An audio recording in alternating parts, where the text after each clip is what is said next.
G'day, I'm Blake Williams. Welcome to The Scene. This show is all about great Australian and West Australian music, and we would love it if you could subscribe to our YouTube channel as well. Just click the subscribe button or click on that bell icon. You'll get a notification every time there's a brand new episode, which happens every Sunday at 7 o'clock right here on YouTube, and then on demand during the week as well. But so excited for the band you're about to see tonight.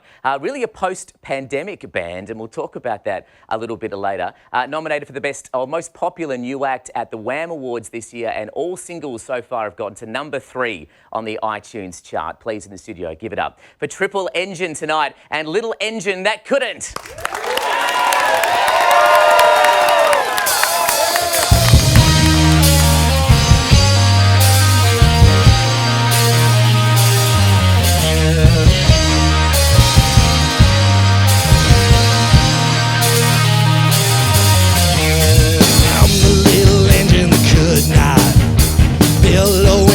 From a sack, soaking up the heat in my furnace. Doesn't matter if I run out of track, I got a full head of steam. Never give up on the dream. That is the prize that my eyes on, heading towards the horizon. And though I might never reach the top, there is no reason why I should stop, just because they think I'm the little engine that could not.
Mistakes and get fed up. That doesn't mean that I should not try. That doesn't mean that I would not fly, just because they think I'm the little engine that could not. I'm the little engine that could not. Yeah!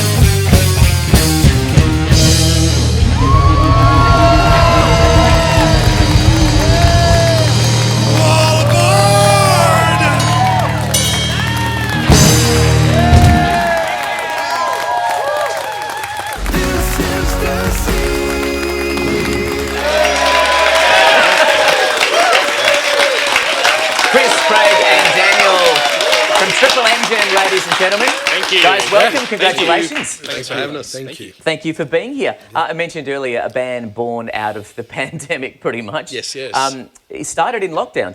Take me back there. It was, in fact, the 7th of May of last year. We were in lockdown. We had no work. Everything had dried up. Chris and I were communicating via Messenger, and we were just wondering how we were going to come back into it, how weird it was that we weren't playing at the same time, how fantastic it was that we were actually having some long overdue long service leave to catch our breath and recharge. Chris, in there somewhere, he said the phrase fog of confusion. So I quipped, that sounds like a great name for this new original power trio idea I've got. And he said, tell me more. And then the phone rang and it was Chris, and we had an hour and a half conversation during which we discussed the parameters the band would work in, what kind of name we were looking for. By the end of that phone conversation, basically the band was born. By the next day, we had a name. Chris had sorted out the logo, and I had 3 song ideas in my inbox. Wow, right. I've created a monster. You guys don't mess around. I gave him something to do, and he ran with it. Yes. But at that time, when everything was in lockdown, and we'll talk about obviously what the band's doing in just a moment. But take me back to the moment, or the thought process, I guess, of going, what do I do now? What is going to happen with work? Because, like, how was that for you? You know, you're professional musicians, you're playing, you're teaching. Instantly, it stopped. How do you feel? I think for me, it was something that deep down I wanted that to happen, so I could reset the clock. But I didn't want it to happen like that. And there was, when I look back at posts from a year ago on various social media, you can tell that I'm on 11 trying to keep people connected and happy and talking to each other. So when Craig came up with this idea and mentioned a few things, I just went for it. And then sort of the next thing, I was dragging him along. And that set up our working relationship for this band. Like, often we don't discuss who's doing what. We just have a sense of when the other person is a bit snowed under. And it's great to have a band where more than one person is in the engine room. You know? It makes a huge difference. It's really interesting. You guys have done a lot, and you know, it was a really tough time at that time of the year. I think, though, we are looking at a bit of a renaissance in a sense. You know, people have used that time to create art, and we're seeing the effects of that now. When it came to writing the new material, how did you do that? Because you obviously couldn't see each other. The video can only go so far. What was that process like, writing different parts in different places? Well, as I said, Chris, like the next day there was a video in a Dropbox with, you know, basically Chris had just videoed himself going, hey man, here's this idea. I think this would be a verse. I think this would be the chorus. You know, maybe the bass could do this. I've got a lyrical idea. This is it. And then he'd send, you know, we'd just send WAV files to each other. So I'd get the guitar stuff and a few words. I'd start working on bass lines. I'd flesh out the words. We were very in sync with every song that we've written. We're very in sync lyrically. You know, no one as yet has just gone, hey man, here's a full set of lyrics. It's like, here's an idea for the chorus, and vaguely this is what I'm after. You know, and then you run with it. So we just spit ideas back and forward, and then for the first single, Love Thing, we had we did like a Zoom, you know, and just spent an hour smashing out the lyrics together. But working different ways. But so you eventually, after writing separately for so long and through all these different technologies, eventually got into the same room and actually played these songs together. But that was at where was that? That was at the filming for the video clip. Actually, the single was out before we'd been in the same room together. So the first time we attempted the riffs for Love Thing was just standing unplugged at Sully Spanners out in York, going, can we actually play the tune? Sort of thing. Can we do this thing? Obviously living in York, we also had the intrastate borders up as well. So I wasn't allowed to go down to Byford or into the metro area. So I hadn't actually seen them. It's crazy. In years to come, you'll look back at this moment and go, I can't believe we got it off the ground. So wrote it separately, eventually did video clip together first time, then you started playing shows. What was it like, you know, because I think crowds, since we've had lockdown, are raring to go. They want to see stuff. How have the shows been for you? Really good. I think it's that weird thing of the opportunity that COVID gave everyone was to, firstly, that whole, you know, you don't miss it till it's gone thing, and then everyone's champing at the bit, and then they want to go and see live music, and then the only bands they can go and see are local live bands, and all of a sudden a lot of people in this town have suddenly gone, wow, there's a lot of really good bands in this town. I should probably pay more attention to them. Crowds have been great. We've had a lot of fun, and it's just been a blast. I think Sorry, I was just going to put in there, one thing I've noticed is that people seem to be happier. That's one thing I've noticed. I mean, I've been playing shows for 34 years.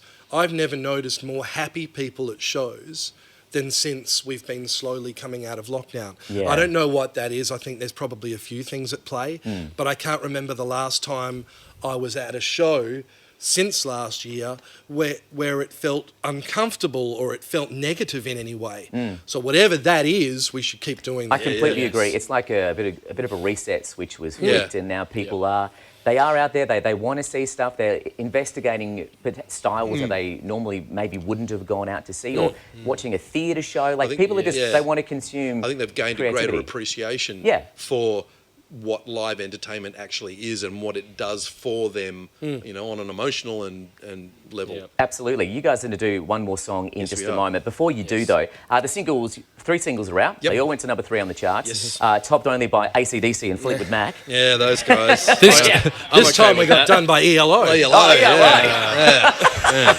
those superstars. Yes. But thank you to everybody that bought it and pushed it up the charts. You guys helping us. You guys. But there's been a really positive reaction, I guess, on the back of what we're just talking about to the music. Yes. It must make you feel really happy, and it's a good thing. I think it is, because it would have been horrible because Craig and I have been working in bands together since 2011, and then with Dan, not too many years after that. Yep. So it would have been a dismal, very disheartening failure if it turns out that we just couldn't write together and it was all just horrible. But it's been the easiest way to write material. Yeah. And if I could just quickly circle back to Isolation, the way we wrote in Isolation is pretty much still the way we write now. Okay. Yes. So we might be in a room together more often, but the formative stages, that back and forth of demos, that's the template for how Triple Engine works now. Yeah. How brilliant. Yeah. You guys do an awesome job. I love the sound. Please give it up for Triple Engine. Thank you. Now, you're going to do one more song for us tonight. Yep. Step Forward. Yep. Now, is this one on Spotify? Can we get it now? Yes. It's a new single. It was released a couple of weeks ago. iTunes, Spotify, Deezer, Pandora, you name it. Throw your money at the internet. It'll give you the song. Yes. Papa needs a brand new pair of shoes, people. All the links are on our side as well with the Scene Music TV. But one more time, give it up for Triple Engine. This is Step Forward. Thank you.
Step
gotta take that first step forward.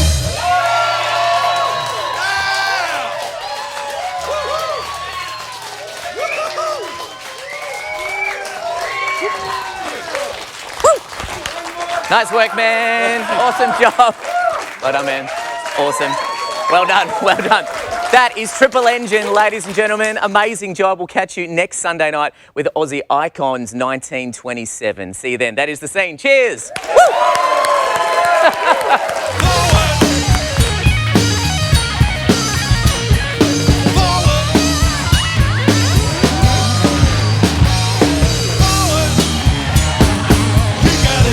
You gotta take that first